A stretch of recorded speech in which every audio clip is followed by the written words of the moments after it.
What's up, tribe? How you guys doing? Go ahead and hit that subscribe button, and I hope you like this video. This is your review for the Real Housewives of Dallas season 3 episode 14. It's a little late, but we getting it done.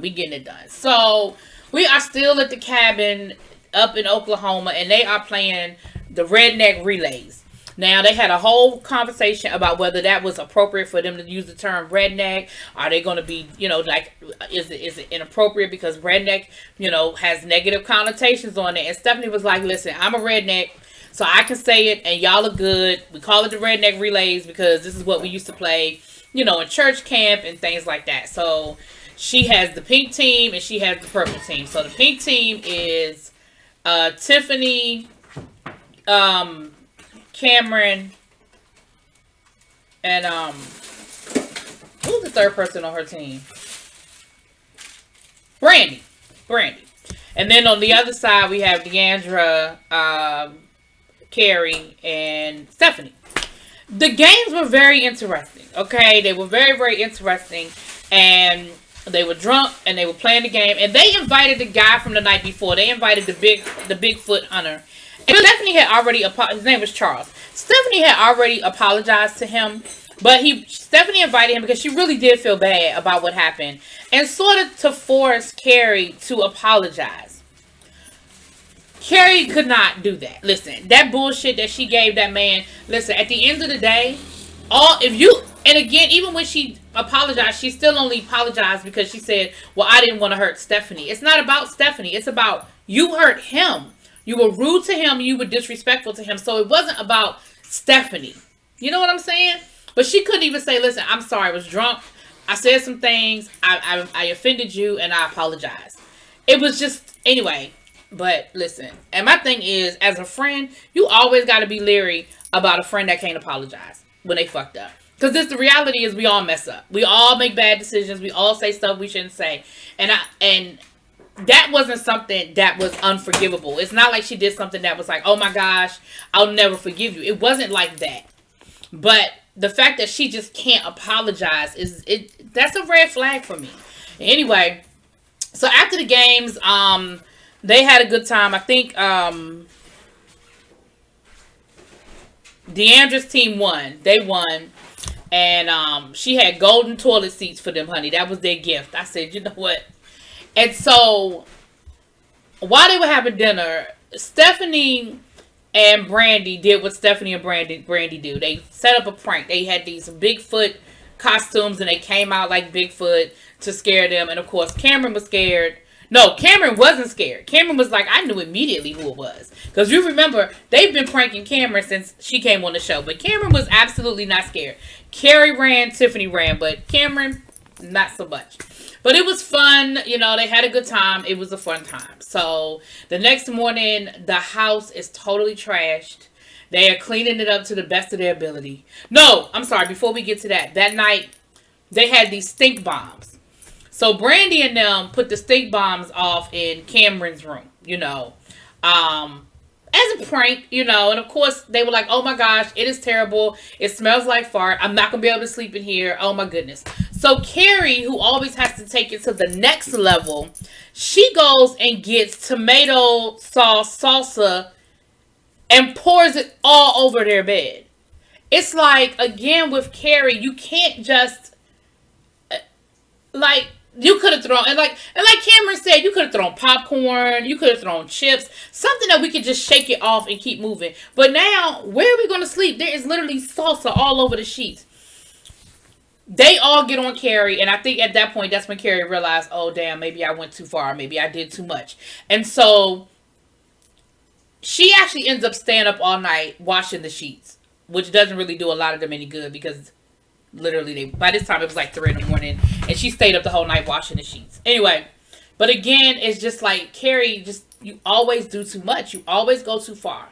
But again, the next morning, the house is trashed. They're trying to, listen, let's just say they lost their deposit. Whatever deposit they had to put down, the cleaning deposit, they have lost the cleaning deposit. Because that house looked a hot damn mess. Okay?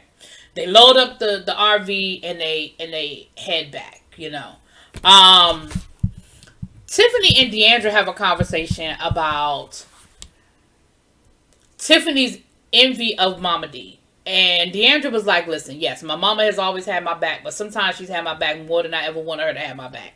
You know, but it's, you know, it's that always the grass is greener on the other side type of thing. Like, well, I love the relationship you have with your mom. And Deandra's like, listen, the Mama D you get as a part-time Mama D is not the same mom. You know, like, we're going to keep this in perspective.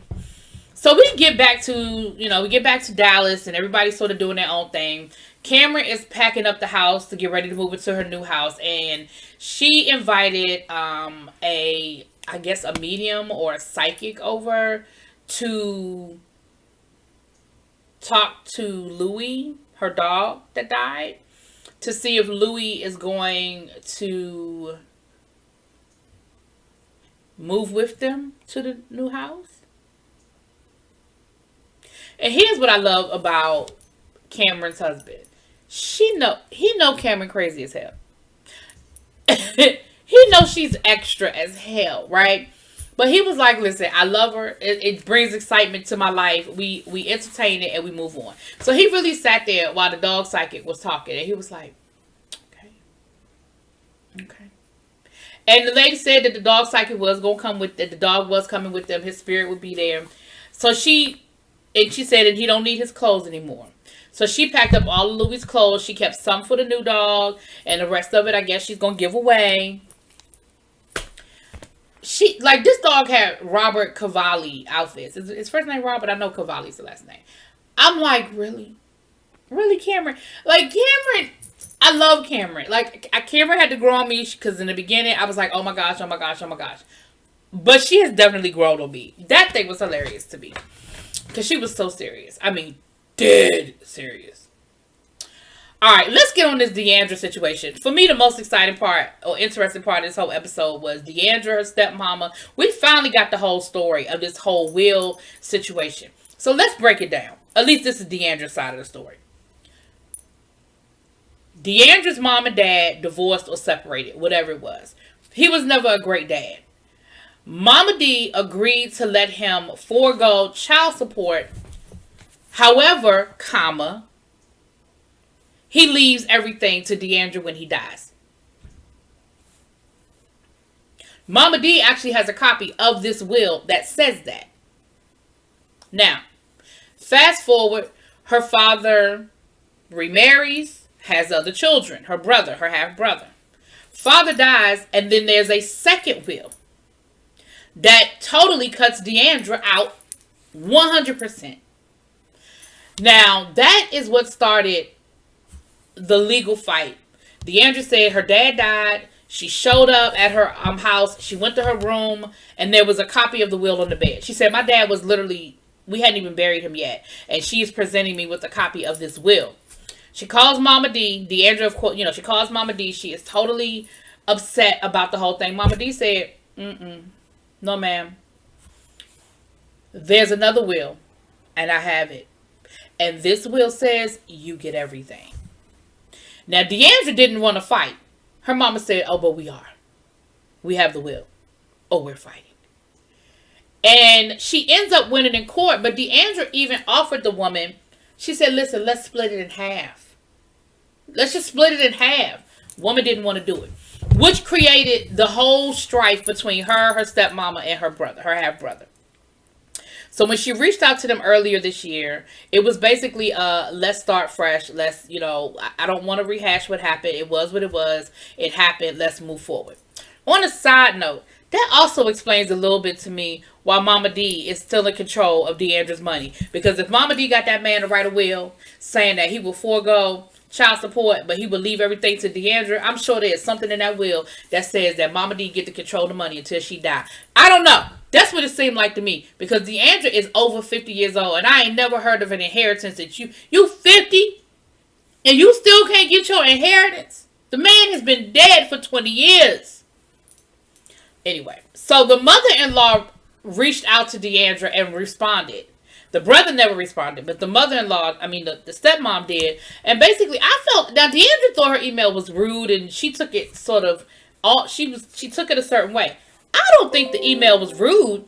I think what the email was saying was, before we move forward, we have to resolve what happened in the past. We have to come to some sort of an understanding and an agreement on what happened in the past. And Deandra's thing is, but I don't want to do that. I'm tired of it. It happened. I won. It happened. I don't want to rehash the past. I just want us to build a relationship moving forward. I want us to leave the past in the past and move forward. And she doesn't want to do that. And she said also the stepmom is going to control what the brother does. If she says, no, you can't talk to him, then that's what's going to happen. I'm not going to be able to talk to him. And so her husband gave her some good advice. Like, listen, he was like, listen, I don't think the email was rude. Meet with her, talk to her, and try to come up with some sort of happy medium. Y'all try to come to the middle somehow. Now, it's Tiffany's mom's birthday. She invited her mom over to make, they were making dumplings. And she bought, she had, aprons made, and the girls were helping, and they were having a good time. But then her mom said something about having to leave and go home.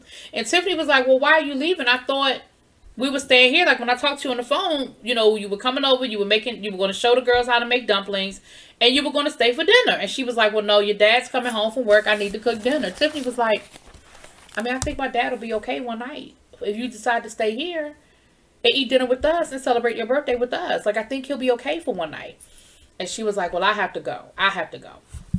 Well, during dinner, they end up having a conversation. And again, I wasn't there when Tiffany was growing up, okay? It is clear that Tiffany's mom was a tiger mom. Like, it's clear. And it is very clear that Tiffany felt like no matter what she did, she had to be perfect. She had to do everything right. And that if she didn't, there would be disappointment. And she never wanted to disappoint her parents. Her mother doesn't quite see it that way. Her mother's thing is, I've always been proud of you. I love you. I'm proud of you. You've been a great daughter. I don't know what you're talking about. You know what I mean? Like, I kind of don't get it or see it the way you see it.